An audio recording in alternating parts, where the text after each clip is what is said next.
The Suez Canal is an important transport artery connecting the Atlantic and Indian Oceans. Initially opened in 1869, the Suez Canal was jointly owned by France and Egypt, but in 1875 the Egyptian government, which was experiencing great difficulties in paying off its debt obligations, was forced to sell its stake in the canal to the British Empire. From that moment on, the canal, which was located on Egyptian territory, did not bring any income to the Egyptian government. In the 20th century, the Suez Canal became even more important as it began to be used to transport oil from the Persian Gulf to Europe. After the First World War, Egypt, which until the collapse of the Ottoman Empire was legally considered part of it, was under the rule of the British Empire, although from 1922 it received nominal independence. In 1936, Britain agreed to give Egypt full independence, on the condition that British troops remain in the Canal Zone until 1956. This agreement was observed until 1951, when Nahash Pasha came to power in Egypt, who immediately annulled it. After that, skirmishes broke out between Egyptian police and British soldiers in the Canal Zone. The situation became very tense, and fearing that the British would realize their threats and occupy Cairo, King Farouk of Egypt was forced to leave Nahash Pasha to resign. However, already in the summer of 1952, the King of Egypt was overthrown, and the state itself was proclaimed a republic headed by Abdel Nasser, in whose hands was full power. Britain immediately began negotiations on the future of the Suez Canal with the new Egyptian authorities.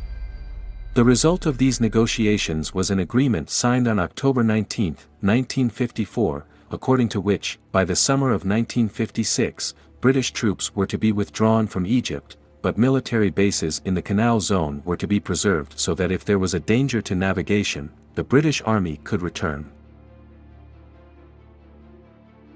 Also, the Egyptian government pledged not to interfere with free navigation through the canal. Relations between Egypt and Britain soon deteriorated, as in 1955 the British government refused to sell weapons to the Egyptian army, which led Egypt to conclude an arms supply agreement with the Soviet Union. The rapprochement between Egypt and the Soviet Union, of course, did not please the United Kingdom and the United States, which, in order to put pressure on the Egyptian government, refused to finance the construction of the Aswan Dam. Since the platinum needed to be built one way or another, the Egyptian government decided to nationalize the Suez Canal, and use the income received from its operation to finance the construction of the dam. On June 26, 1956, the Egyptian government nationalized the Suez Canal, and despite the fact that compensation for the value of the shares was guaranteed at the price of their last quote, France and the United Kingdom, of course, could not come to terms with the loss of control over the canal. It should also be mentioned that, having nationalized the canal, the Egyptian authorities stopped letting Israeli ships through it. France and the United Kingdom planned to regain control of the canal by military force. To put their plans into practice, the Allies decided to bring Israel to their side, which was experiencing serious difficulties both because of Egypt's refusal to let Israeli ships through the Suez Canal, and because of the blockade of the Strait of Tiran. In addition, even after the end of the First Arab-Israeli War, Israel was preparing to continue the confrontation with the Arab states. On October 22, 1956, in the city of Sèvres, a secret agreement was concluded between France, Israel, and the United Kingdom on joint actions against Egypt.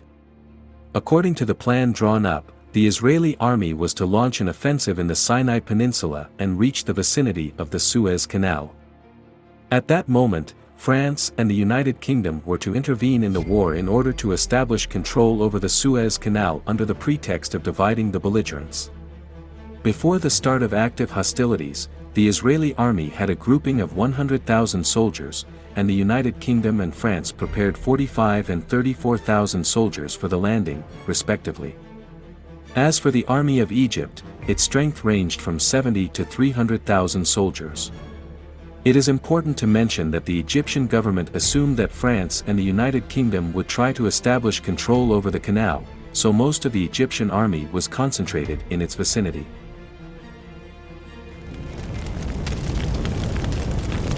On October 28, 1956, when members of the Egyptian General Staff were returning from Syria on an IL-14 aircraft. In the sky over the Mediterranean Sea, an Egyptian aircraft was shot down by an Israeli fighter, as a result of which the Egyptian army lost a significant part of the highest military command. On October 29, the Israeli army launched Operation Kadesh. At 3 p.m., Israeli aircraft launched a massive attack on the positions of the Egyptian army in the Sinai Peninsula. At the same time, 400 Israeli paratroopers landed in the eastern part of the Mitla Pass and, having established control over the Jebel Heighten Pass, took up defense. At the same time, the 202nd Parachute Brigade of the Israeli Army under the command of Colonel Sharon advanced to the Mitla Pass. In the southern part of the Sinai Peninsula, the Israeli 9th Infantry Brigade, thanks to a swift attack, managed to capture the city of Ras al-Nakab, which they planned to use as a springboard for an attack on Sharm el-Sheikh. On the same day, the 4th Infantry Brigade of the Israeli Army was able to establish control over the city of Al-Qusayma, planning to continue the offensive towards the city of Abu Uwaila. By the morning of October 30th, Sharon's detachments united with the paratroopers who had landed earlier and jointly attacked the positions of the Egyptian army near the Jebel Heighten Pass. The 4th Armored Division came to the aid of the defending Egyptian detachments, but by this time the Israeli paratroopers had managed to take an important height, which allowed them to repulse the Egyptian counterattack.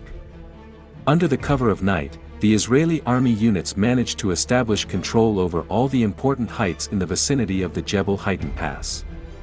In turn, the Egyptian army was in a vulnerable position because of which it was forced to retreat.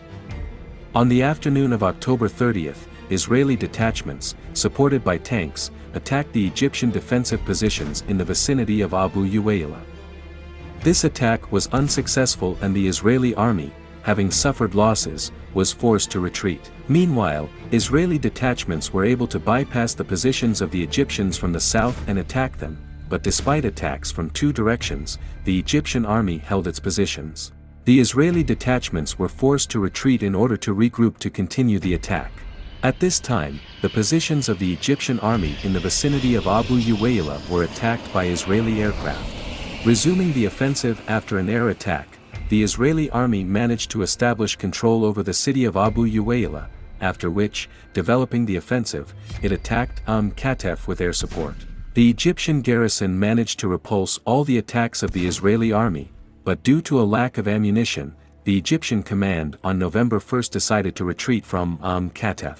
Also on November 1, the Israeli army, with the support of aviation and tanks, attacked the positions of the Egyptian army in the Gaza City area. Despite the resistance of the local garrison, already on November 2, the city fell into the hands of the Israeli army. By November 4, the advancing detachments of the Israeli army were able to block the city of Sharm el-Sheikh from two sides, after which the Israeli army began a massive shelling of enemy positions in the city. Israeli aircraft delivered napalm strikes against enemy positions. Already in the morning, the Egyptian garrison of Sharm el-Sheikh capitulated and the city fell into the hands of the Israeli army. As early as October 30, the United Kingdom and France sent ultimatums to Egypt and Israel, demanding that they stop the fighting. Of course, the ultimatums were not fulfilled, and on October 31, the aviation of the United Kingdom and France attacked the positions of the Egyptian army in the vicinity of the Suez Canal. In response to the bombardment, the Egyptian government sank 40 ships in the canal, thus completely blocking the passage of ships through it. Despite the fact that the probability of an invasion of the Anglo-French troops was very high, the Egyptian command from the first days of the war began to transfer forces to the Sinai Peninsula planning to defeat the Israeli army, but by the evening of October 31, the Egyptian military command, having correctly assessed the situation, began to transfer troops from the Sinai Peninsulas around the canal. On the night of November 1, Anglo-French aviation carried out a night bombardment of Cairo, which, however, turned out to be ineffective. Nevertheless, Allied air attacks continued, and by the evening of November 1, she managed to destroy most of the Egyptian aviation both in the air and at base airfields. On the morning of November 5, British troops landed at the El Hamel airfield and took up defense in its vicinity. After the landing of additional forces, British detachments, with the support of aviation, began to move towards Port Said and soon reached its environs. Meanwhile, French troops landed on the southern outskirts of Port Said. Being squeezed from both sides by the British and French paratroopers, the Egyptian garrison began negotiations on surrender, but it was not possible to agree on acceptable terms. On November 6, Allied Marines landed in Port Said, which made it possible to begin a full-fledged assault on the city. Supported by tanks, the Allies attacked the city from 3 directions. Very soon, fierce street fighting began in the city. Realizing that it was impossible to quickly establish control over Port Said on the evening of November 6, Allied tanks, supported by infantry, began to move towards El Kantara, but the Allies failed to establish full control over Port Said, as well as over the Suez Canal. The fact is that even in the first days of the war, the Soviet Union began to threaten France, the United Kingdom and Israel with serious consequences if they did not stop hostilities. The situation was heating up, and therefore the United States demanded that its allies cease hostilities in the Middle East. Already on November 2, the UN General Assembly adopted a resolution demanding an end to hostilities and the withdrawal of troops from Egyptian territory. On the morning of November 7, hostilities ceased, and on November 15 UN forces arrived in the Canal zone. In December 1956, the United Kingdom and France withdrew their troops from Egypt, and the Israeli army left the occupied territories in the Sinai Peninsula. This ended the conflict. If you like this video, be sure to subscribe to my channel and click on the bell so as not to miss new videos.